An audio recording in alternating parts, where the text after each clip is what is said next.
بسم اللہ الرحمن الرحیم الحمد للہ والصلاة والسلام علی رسول اللہ وبعد۔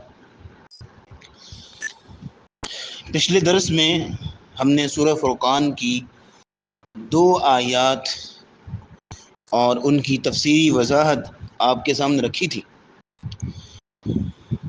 جن میں بنیادی طور پر الفرقان اور رحمان کا تعارف اور ان کی پہچان ذکر کی گئی تھی۔ جہاں تک تعلق ہے آیت نمبر 2 کا، تو اس میں اللہ رب العزت کی 4 صفات کا ذکر تھا۔ ایک تو یہ ہے کہ لہو ملک السماوات والارض، زمین و آسمان کی بادشاہت اسی کی ہے۔ دوسرا یہ کہ ولم یتخذ ولدا، اس کی کوئی اولاد نہیں ہے۔ تیسرا یہ ہے کہ ولم یکن لہ شریک فی الملک، اس کی بادشاہت میں اس کا کوئی شریک نہیں ہے۔ اور چوتھی صفت یہ تھی وخلق کل شیء فقدرہ تقدیرا، اس نے ہر چیز کو پیدا کیا اور اس کو ایک خاص اندازے اور خاص پیمانے پہ رکھا۔ یہ 4 صفات تھیں آیت نمبر 2 میں۔ اگر آپ غور کریں اس مضمون پہ تو آپ اس نتیجے پہ پہنچیں گے کہ ایک آیت میں توحید کی پوری تعلیم سمیٹ دی گئی ہے۔ قرآن مجید کی جامع آیات میں سے ایک عظیم الشان آیت ہے آیت نمبر 2، کہ جس کے چند الفاظ میں اتنا بڑا مضمون سمو دیا گیا ہے کہ شاید کہ ایک پوری کتاب توحید کے اوپر اس ایک آیت کی وسعتوں کا احاطہ کرنے کے لیے کافی نہ ہو، کہ جو مضمون اس ایک چھوٹی سی آیت کے اندر سمو دیا گیا ہے۔ اور یہی مضمون بعین ہی آپ کو سورہ بنی اسرائیل کی آخری آیت میں ملے گا، وَقُلِ الْحَمْدُ لِلَّهِ الَّذِي لَمْ يَتَّخِذْ وَلَدًا وَلَمْ يَكُنْ لَهُ شَرِيكٌ فِي الْمُلْكِ وَلَمْ يَكُنْ لَهُ وَلِيٌّ مِّنَ الذُّلِّ وَكَبِّرْهُ تَكْبِيرًا۔ اور بعض روایات میں آتا ہے کہ جیسے مصنف عبد الرزاق اور مصنف ابن ابی شیبہ وغیرہ کی روایت میں آتا ہے کہ کان النبی صلی اللہ علیہ وسلم اذا افصح الغلام من بنی عبد المطلب علمہ هذه الآیہ، کہ نبی کریم صلی اللہ علیہ وسلم کا معمول یہ تھا کہ جب بھی ایک بچہ بولنے لگ پڑتا، یعنی اس کو ماں کی، باپ کی اور دیگر چند ایک چیزوں کی پہچان ہونے لگ پڑی ہے اور کچھ الفاظ وہ اپنی زبان سے ادا کرنے لگ پڑا ہے، تو نبی کریم صلی اللہ علیہ وسلم اس کو اس آیت کی تعلیم دیتے تھے، اس لیے کہ آدمی کے ذہن میں توحید کا پورا تصور بٹھانے کے لیے یہ ایک آیت ایک بہترین نصاب کی حیثیت رکھتی ہے۔ آگے چلتے ہیں آیت نمبر 3 کی طرف، کہ جس میں جو لوگ اللہ رب العزت کو چھوڑ کے اوروں کو معبود بناتے ہیں ان کی حقیقت بیان کی گئی ہے۔ وَاتَّخَذُوا مِن دُونِهِ آلِهَةً، اور ان لوگوں نے اللہ کو چھوڑ کے اوروں کو معبود بنا لیا ہے۔ لا يخلقون شيئا، اور ان کے معبودوں کی حالت یہ ہے کہ وہ کچھ بھی پیدا نہیں کر سکتے۔ لا يخلقون شيئا، کچھ بھی پیدا نہیں کر سکتے۔ وَهُمْ يُخْلَقُونَ، حالانکہ وہ خود پیدا کردہ ہیں، پیدا کیے گئے ہیں۔ وَلَا يَمْلِكُونَ لِأَنفُسِهِمْ ضَرًّا وَلَا نَفْعًا، اور نہ ہی وہ اپنے آپ کے لیے کسی نقصان اور نہ کسی نفع کے مالک ہیں۔ وَلَا يَمْلِكُونَ مَوْتًا وَلَا حَيَاةً وَلَا نُشُورًا، اور نہ ہی وہ موت کے اور نہ زندگی کے اور نہ قیامت کو دوبارہ جی اٹھنے کا کوئی اختیار رکھتے ہیں، نہ اس کی ان کے اندر کوئی ایسی کوئی ملکیت ہے ان کے پاس۔ تو آپ دیکھ لیجئے کہ پچھلی آیت میں بیان کیا گیا کہ ایک طرف اللہ کی یہ شان ہے، اللہ کا یہ جلال ہے، اور دوسری طرف لوگوں کی جو بے وقوفی اور نادانی ہے کہ دیکھو کہ انہوں نے کن لوگوں کو معبود بنا رکھا ہے، کن لوگوں کی عبادت و بندگی کرتے ہیں۔ گویا کہ پچھلی آیت میں آیت نمبر 2 میں معبود حقیقی کی صفات بیان ہوئیں، اور اب یہاں پہ معبودان باطل ان کی کمزوریاں بیان کی جا رہی ہیں، اور بالکل انداز ایسا ہے جیسے موازنہ کیا جا رہا ہے. جیسے فرمایا گیا کہ جن کو یہ معبود بناتے ہیں وہ لا یخلقون شیئا، کچھ بھی پیدا نہیں کر سکتے، بلکہ وہم یخلقون، وہ خود پیدا کردہ ہیں. اور اس کے مقابلے میں، موازنے میں، پچھلی آیت میں اللہ کی صفت کیا تھی کہ وَخَلَقَ كُلَّ شَيْءٍ فَقَدَّرَهُ تَقْدِيرًا، کہ اس نے ہر چیز کو پیدا کیا. یعنی دونوں کا موازنہ ہو گیا نا، مقابلہ ہو گیا.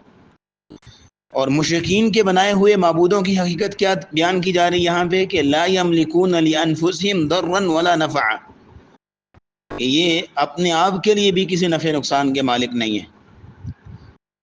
اور اس کے مقابلے میں پچھلی آیت میں اللہ کی صفت کیا تھی؟ لہو ملک السماوات والارض، اسی کے لیے بادشاہت آسمانوں اور زمین کی. گویا آپ غور کریں تو اس آیت میں الوہیت کے معیار بیان کیے گئے ہیں، اور مشرکوں کو دعوت دی گئی ہے کہ وہ اپنے معبودوں کو ان معیاروں پہ جانچ لیں، پرکھ لیں کہ ان کے معبود الوہیت کے مقام کو پہنچتے ہیں. اگر تو پہنچتے ہیں تو پھر ان کی عبادت کرو. لیکن یہ ہے کہ اگر الوہیت کے معیار اور الوہیت کی صفات کو اگر تمہارے معبود نہیں پہنچتے تو یہ تم ہوش کے ناخن لو اور نظر ثانی کرو اپنے عقیدے پہ، اور پھر اس کی عبادت کرو جو واقعی اور حقیقی الہ ہے.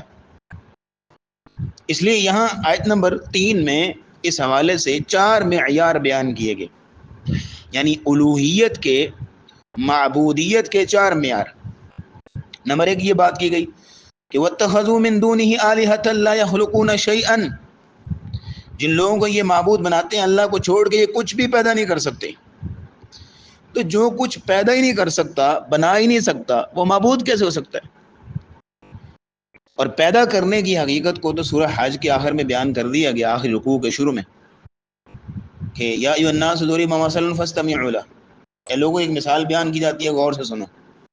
ان الذين تدعون من دون الله لن يخلقوا ذبابا ولو اجتمعوا له، جن کو تم اللہ کے سوا پوچھتے ہو، پکارتے ہو، یہ ایک مکھی بھی بنا سکتے. اور اب مکھی بنانا تو اگلا سٹیپ ہے. مکھی ان سے اگر کوئی چیز چھین کے لے جائے تو یہ واپس بھی نہیں لا سکتے. تو جو کچھ پیدا ہی نہیں کر سکتا وہ معبود کیسے ہو سکتا ہے؟ دوسری صفت یہ بیان کی گئی، دوسرا معیار، کہ وَهُمْ يُخْلَقُونَ، کہ تمہارے معبود تو ایسے ہیں کہ وہ خود پیدا شدہ ہیں. ستارے ہیں، فرشتے ہیں، انبیاء ہیں، جن ہیں جن کی پوجا کی جاتی ہے، یہ تو اللہ نے پیدا کیے ہوئے ہیں. اور اگر بت مورتیاں وغیرہ لے لی جائیں تو خود ان مشرکوں نے بنائی ہوئی ہیں. بہرحال جتنے بھی معبود ہیں اس وقت، معبودان باطل مشرکوں کے، وہ سارے بنائے ہوئے ہیں، پیدا کرتا ہیں. یا تو اللہ نے بنائے ہوئے ہیں جیسے جاندار مخلوقات ہیں، یا یہ ہے کہ ان مشرکوں نے خود گھڑے ہوئے ہیں، بنائے ہوئے ہیں جیسے بت ہیں، مورتیاں وغیرہ. لہذا جو خود پیدا شدہ ہے، مخلوق ہے، وہ الہ نہیں. مخلوق معبود نہیں ہو سکتا. ایسا کبھی نہیں ہو سکتا کہ ایک مخلوق ہو اور وہ معبود بھی ہو، کیونکہ مخلوق فنا ہو جائے گی اور خالق فنا نہیں ہوتا. اس لیے اللہ خالق ہے، اس لیے معبود ہے. جو مخلوق ہے وہ معبود نہیں ہو سکتے. یہ معیار سیٹ کر دیا گیا. اور تیسرے نمبر پہ فرمایا وَلَا يَمْلِكُونَ لِأَنفُسِهِمْ ضَرًّا وَلَا نَفْعًا، اور یہ بالکل بھی مالک نہیں ہیں اپنے نفسوں کے لیے کسی نقصان کے اور نہ کسی نفع کے. یعنی وہ اپنے نفع نقصان کے مالک نہیں ہیں تو دوسروں کو کیا نفع نقصان دیں گے؟ لِأَنفُسِهِمْ کہہ کر زیادہ محتاجی اور لاغر پن ان کا بیان کیا جا رہا ہے کہ جب وہ اپنے آپ کو نفع نقصان نہیں دے سکتے تو دوسروں کو کیا نفع نقصان دے دیں. پہلو تو یہ ہے کہ اپنا کوئی نفع نقصان سوچ سکیں. جو اپنے آپ کو نفع نقصان نہیں دے سکتا، ان کے جو معبود ہیں، وہ دوسروں کو کیا دیں گے؟ حضرت ابراہیم علیہ السلام نے ان بتوں کو توڑ دیا تھا، تو ان بتوں نے کیا بگاڑ لیا حضرت ابراہیم کا؟ تو بہرحال یہاں ان کی محتاجی اور لاغر پن کو بیان کیا جا رہا ہے۔ چوتھا معیار یہ بیان کیا گیا اس آیت میں کہ وَلَا يَمْلِكُونَ مَوْتًا وَلَا حَيَاتًا وَلَا نُشُورًا، کہ یہ کسی بھی طرح نہ موت کا اختیار رکھتے ہیں، نہ زندگی کا، اور نہ قیامت کو دوبارہ جی اٹھنے کا، تو معبود کیسے ہو گئے؟ یعنی یوں سمجھ لیجئے کہ جن کے قبضے میں نہ زندگی ہے نہ موت ہے، جن کے اختیار میں، وہ الہ نہیں ہو سکتا۔ معیار سیٹ کر دیا گیا۔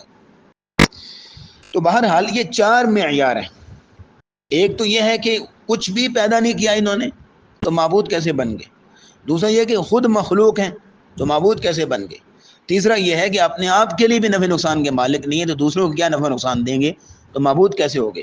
اور تیسرا یہ ہے کہ یہ نہ یہ زندگی کے مالک ہیں، نہ زندگی کا اختیار ہے، نہ موت کا اختیار ہے، تو یہ معبود کیسے ہو گئے؟ تو چار معیار بیان کر دیے گئے کہ کہا کہ ان معیاروں پہ اپنے معبودوں کو پرکھ لو، اگر وہ پورا اترتے ہیں تو ٹھیک ہے، وہی بات کرو ان کی، لیکن یہ ہے کہ اگر ان معیاروں پہ تمہارے معبود پورا نہیں اتر رہے تو پھر ہوش کے ناخن لو اور اس کی عبادت و بندگی کرو کہ جو واقعی حق رکھتا ہے کہ وہ الہ ہو، جس کی یہ صفات ہیں جو آیت نمبر 2 میں بیان کر دی گئی۔ اب آگے آپ دیکھیے کہ آیت نمبر 4 میں اور 5 دو آیتوں کے اندر مشرکین کے قرآن پر کیے جانے والے اعتراض ذکر کیے گئے، آیت نمبر 4 اور 5 میں، اور پھر آیت نمبر 6 میں اس اعتراض کا جواب دیا گیا۔ تو انشاءاللہ یہ 3 آیتیں آئندہ سبق میں بیان کریں گے کہ جن میں قرآن پر کیے جانے والے اعتراض ذکر کیے گئے کہ مشرکین نے قرآن پر کیا کیا اعتراض ذکر کیے، اس لیے کہ ہمارے ہاں اصل دلیل قرآن ہے۔ مخالفین جو ہیں جتنی بات یا جتنی مخالفت قرآن کی کرتے ہیں اتنی کسی اور کی نہیں کرتے۔ 14 سالوں سے یہ معاملہ چل رہا ہے، کیونکہ ہماری دلیل کا، ہماری حقانیت کا، ہم مسلمانوں کی اصل بنیاد ہی قرآن ہے۔ اگر قرآن پہ انگلی اٹھا لی جائے، نعوذ باللہ قرآن کو مشکوک قرار دے دیا جائے اور قرآن کے اوپر جو ہے وہ شبہ ڈال دیے جائیں، مسلمانوں کو یا دیگر لوگوں کو کنفیوز کر دیا جائے، تو ہماری تو بنیاد ہی ہل جاتی ہے۔ اس لیے مخالفین شروع سے لے کے آج تک جب بھی حملہ کریں گے قرآن پر کریں گے۔ پھر اس کے بعد آپ پڑھیں گے انشاءاللہ سورہ فرقان کی آیت نمبر 7، 8 اور 9 میں اللہ رب العزت نے جو رسول اکرم صلی اللہ علیہ وسلم پہ جو اعتراضات کیے گئے تھے ان کا جواب دیا ہے۔ تو انشاءاللہ آئندہ 2 اسباق میں یہ دونوں ٹاپک جو ہے وہ ڈسکس کریں گے۔ وآخر دعوانا الحمد